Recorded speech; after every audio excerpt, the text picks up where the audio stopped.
Hello, my dear students. How are you all? I hope that you are happy, healthy and fantastic. You are welcome to Symbolic Education. Symbolic Education में आपका स्वागत है. Dear students, हमने अपनी पिछली class के अंदर poem number 4 को स्टडी किया, जिसका नाम है the lake isle of Innisfree.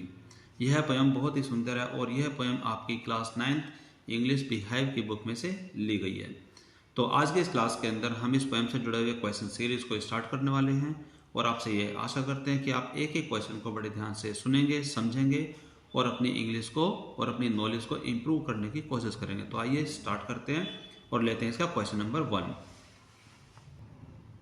तो इस पोएम के पहले क्वेश्चन सीरीज के अंदर आपके सामने पहला क्वेश्चन है, जिसके अंदर आपसे पूछा गया है कि what kind of place is Innisfree think about. यानी कि इसके अंदर पूछा गया है कि इनिस्फ्री जो ये झील है किस प्रकार का स्थान है, किस प्रकार की जगह है, इसके बारे में आप सोचिए. और साथ साथ इसमें आपसे 3 पॉइंट्स पूछे गए हैं. 3 पॉइंट इस प्रकार हैं. तो पहले पॉइंट में पूछा गया है कि the 3 things the poet wants to do, यानी कि वे 3 काम जो कि कवि करना चाहता है when he goes back there, जब वो वहाँ पर जाएगा. तो ये बात बताई गई है स्टेंजा 1 में, यानी कि स्टेंजा 1 के अंदर ये बात पूछी गई है कि जो कवि है वो वहाँ पर जाने के बाद कौन से 3 काम सबसे पहले करना चाहेगा. दूसरे पॉइंट के अंदर पूछा गया कि what he hears and sees, कि मतलब वो वहाँ पर क्या सुनता है और क्या देखता है, and it effects on him, और इस चीज़ का उसके ऊपर क्या प्रभाव पड़ता है. ये बात बताई गई है स्टेंजा 2 के अंदर. और जो तीसरी बात है इसके अंदर पूछी गई है कि व्हाट ही हियर्स, वह क्या सुनता है, इन हिज हार्ट कोर, कि वो अपने दिल की गहराई के अंदर वह क्या सुनता है, क्या महसूस करता है, even when he is far away from Innisfree, यहाँ तक कि जब वो इनिस्फ्री से थोड़ा दूर होता है. ये बात बताई गई है स्टेंजा 3 के अंदर. जब वो किसी बिजी रोड पर, किसी बिजी सड़क के ऊपर खड़ा होता है तो वहाँ पे वो कुछ चीज़ों को सुनता है और अपने दिल की गहराई में जा करके उसको महसूस करता है. तो ये चीज़ें क्या हैं, तो इसके आंसर में अब हम लिखेंगे एक एक करके. तो आंसर अब हम लिखेंगे, देखिए.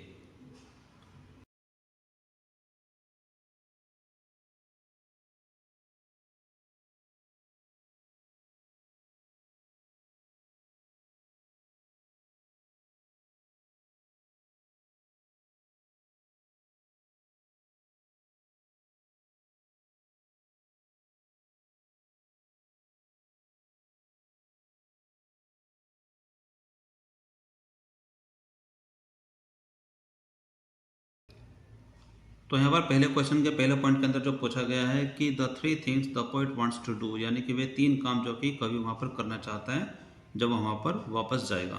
तो इसका आंसर में आप लिख सकते हैं the poet wants to build a small hut और cabin of clay and wattles, कि पोएट वहाँ पर जाकर एक छोटी सी कुटिया बनाना चाहता है जो कि मिट्टी और जो आपस में उलझी हुई जो टहनियाँ होती हैं उनकी सहायता से वहाँ पर एक छोटी सी कुटिया बनाना चाहता है. He will have a 9 beans row, और वहाँ पर वो 9 लाइनें बनाना चाहता है, 9 पंक्तियाँ बनाना चाहता है बीन के पौधों की, 9 क्यारियाँ बनाना चाहता है, and A high for Honey बीज, और वहाँ पर वो ये भी चाहता है कि वहाँ पर एक मधुमक्खी का छत्ता हो, जिससे कि मतलब वहाँ पर वो जो माहौल है वो मधुमक्खी की आवाज़ से एकदम सुगंधित हो जाए.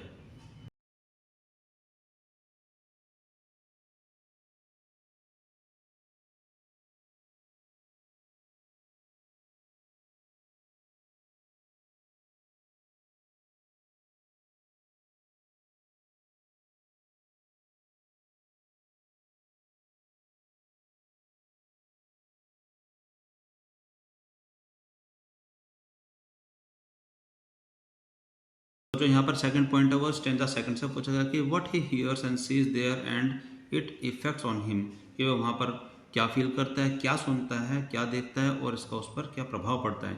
तो इसका आंसर में आप लिख सकते हैं कि he hears peace come dropping and the cricket sing, वह देखता है कि जो शांति है वो एक एक बूंद की तरह ऊपर से बरस रही है. And he sees there the midnight shine, और वहाँ पर वो रात का एक मध्यम साइन, मध्यम चमक को महसूस करता है. And purple glow at noon, और दोपहर के समय में वह एक पर्पल ग्लो को महसूस करता है. Evenings are full of linnet's wings, और जो इवनिंग है वो वहाँ पर एक लिनेट के पंखों से भरी हुई है. एंड ही फील्स हैप्पी, उसको बड़ा ही अच्छा लगता है, वो बहुत ही खुश होता है. And gets peace of mind, और उसको मन की शांति प्राप्त होती है. Point number 3.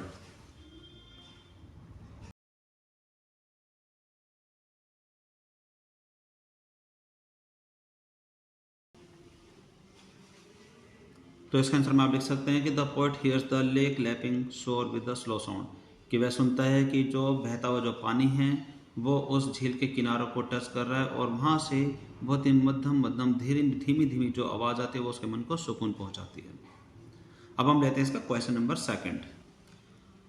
Question number second में आपसे पूछा गया कि by now you may have concluded that Innisfree is a simple natural place, कि अभी तक आप ये समझ गए होंगे, आपने निष्कर्ष निकाल लिया होगा कि जो इनिस्फ्री की जो झील का जो स्थान है वो बहुत ही साधारण और बहुत ही प्राकृतिक स्थान है, प्राकृतिक जगह है, फुल ऑफ ब्यूटी, जो कि सुंदरता से परिपूर्ण है और शांति, और वहाँ पर पूरी तरीके से शांति भी है। How does the poet contrast it with where he now stands, कि वह उस जगह को किस तरीके से भिन्न करता है, किस तरीके से वह अंतर बताता है कि उस जगह को और उस जगह पर जहाँ पर वो इस समय है। Read stanza third. Stanza third में आप पढ़ेंगे और आप इसमें इसका आंसर देंगे। तो इसके आंसर में आप क्या लिखेंगे, तो आइए देखते हैं।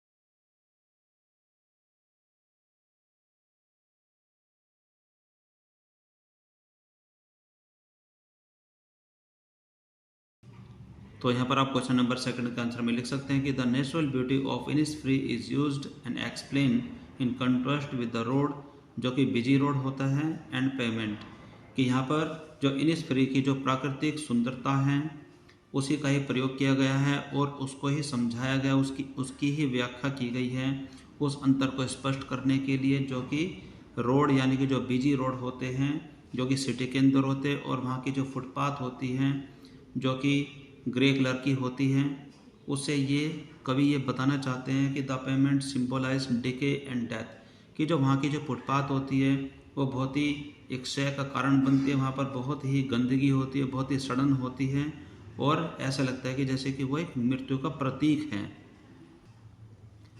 क्वेश्चन नंबर थर्ड में आपसे पूछा गया कि do you think Innisfree is only a place, कि आपको लगता है कि इनिस्फ्री सिर्फ एक स्थान है और ए स्टेट ऑफ माइंड, या फिर ये कोई मन की दशा या फिर कोई मनोदशा है जो कि हमारे मन से जुड़ी हुई है।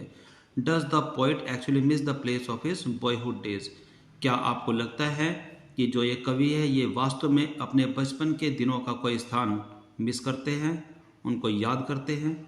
तो आप इसके आंसर में लिखेंगे।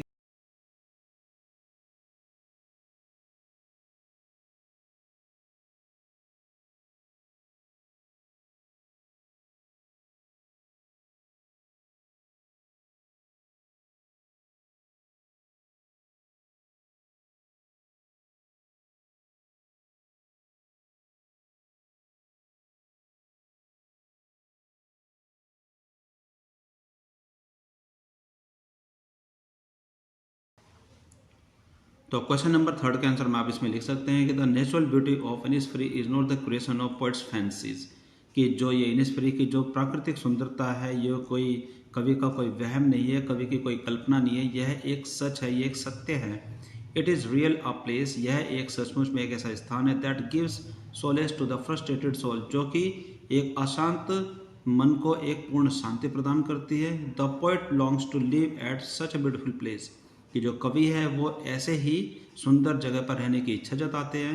ही मिसेस इट अ लॉट, वह ऐसे स्थान को बहुत बहुत ज़्यादा याद करते हैं। Where he spend his boyhood days, जहाँ पर उन्होंने अपने बचपन के दिनों को बिताया था।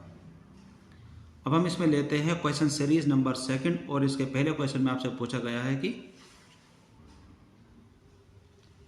क्वेश्चन सीरीज के पहले क्वेश्चन में आपसे पूछा जाता है कि लुक एट द वर्ड्स, आप उन शब्दों को देखिए, द पोएट यूजेज, जो कि कवि प्रयोग करता है, टू डिस्क्राइब, वर्णन करने के लिए, what he sees and hears at Innisfree, जो कि वहाँ पर वो देखता है और सुनता है इनिस्फ्री की झील पर।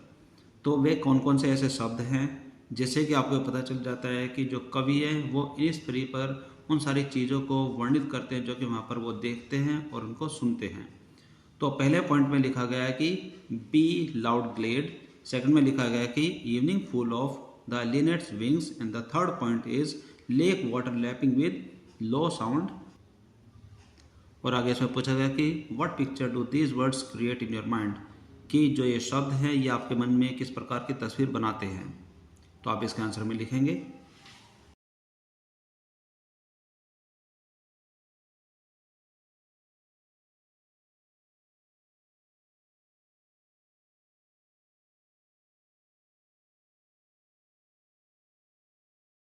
तो इस क्वेश्चन के पहले पॉइंट में जो आपसे पूछा गया कि बी लाउड ग्लेड, तो इन शब्दों से आपके मन में क्या छवि बनती है। तो आप इसके आंसर में लिखेंगे कि these words create the picture of hive, की जो ये शब्द हैं ये मधुमक्खी के छत्तों की जो तस्वीर है वो आपके मन में बना देते हैं। And honey bee humming all around, और जो मधुमक्खियों की जो भिन्न भिन्नाहट है वो हर तरफ आपके मन में विचरण करती है, ऐसा आपके मन में ऐसी तस्वीर बना देती है। It is in the glade, और यह वहाँ पर खुले मैदान में होता है।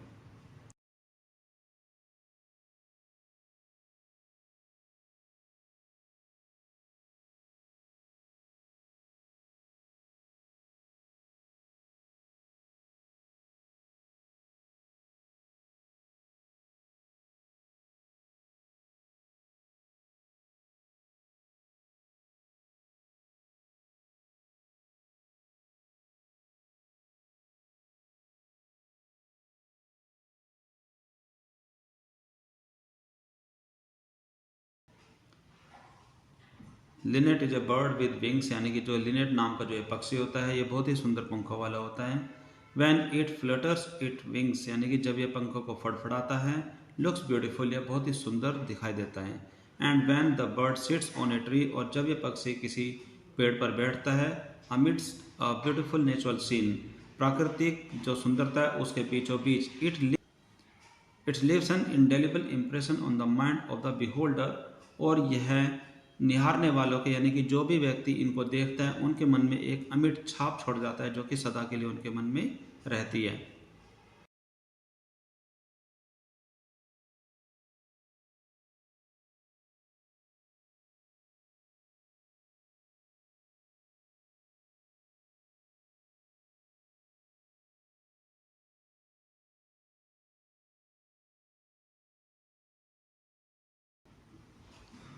तो इसका आंसर में आप लिखेंगे कि इट इज़ ऑर्डिनरी, यह साधारण सी बात है, लेकिन ए बेविचिंग सीन, लेकिन जादू से भरा एक दृश्य होता है। The wave strikes the lake शोर, यानी कि जो लहरें हैं वो झील के किनारों से टकराती है। To create a pleasing and soothing sound, एक बहुत ही मधुर और सुहावनी आवाज़ को बनाते हुए। क्वेश्चन नंबर सेकंड में आपसे पूछा गया कि लुक एट दीज वर्ड्स, यानी कि इन शब्दों को देखिए जिसमें लिखा है पीस कम्स ड्रॉपिंग स्लो, यानी कि जो शांति है वो जैसे कि बरसात की एक एक जो बूंद होती है बहुत ही धीमी गति से जो आती है, इसी तरीके से वह शांति आपके मन में आती है। Dropping from the veils of the morning to where cricket sings, यानी कि यह सुबह के घूंघट से आपकी तरफ झांकती हुई, सुबह के घूंघट से बाहर निकलती हुई जो ये धीरे धीरे आपके मन में जो शांति आती है, वहाँ पर जहाँ पर जो ये झिंगुर हैं वो अपना संगीत गुनगुनाते रहते हैं, जो कि अपना अपना गाना गाते रहते हैं। तो इससे आपका क्या तात्पर्य है? What does to where the cricket sings means, यानी कि to where the cricket sings से आपका क्या तात्पर्य है? तो इसके आंसर में आप लिखेंगे।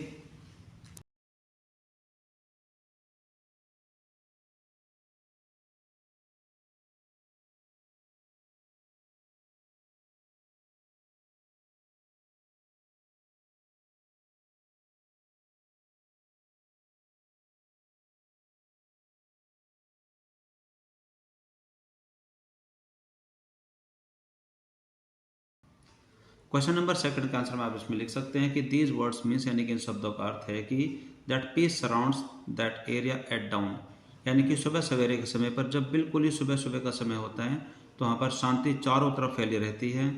The pleasing and melodious sounds of cricket greets the morning, ऐसा महसूस होता है कि जब सुबह सुबह का समय जो होता है वहाँ पर बहुत ही प्यारी और मधुर जो आवाज़ होती है, जो कि झिंगुर वहाँ पर गुनगुनाते हैं, जो गाते हैं, ऐसा प्रतीत होता है जैसे कि वो सुबह का स्वागत कर रहे हैं।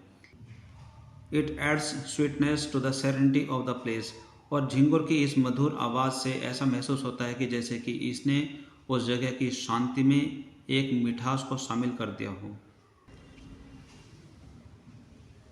सो माय डियर स्टूडेंट्स, ये एक बहुत ही सुंदर कविता है। इसके अंदर जो आपसे क्वेश्चन पूछे गए उनके जवाब भी बहुत ही सुंदर हैं।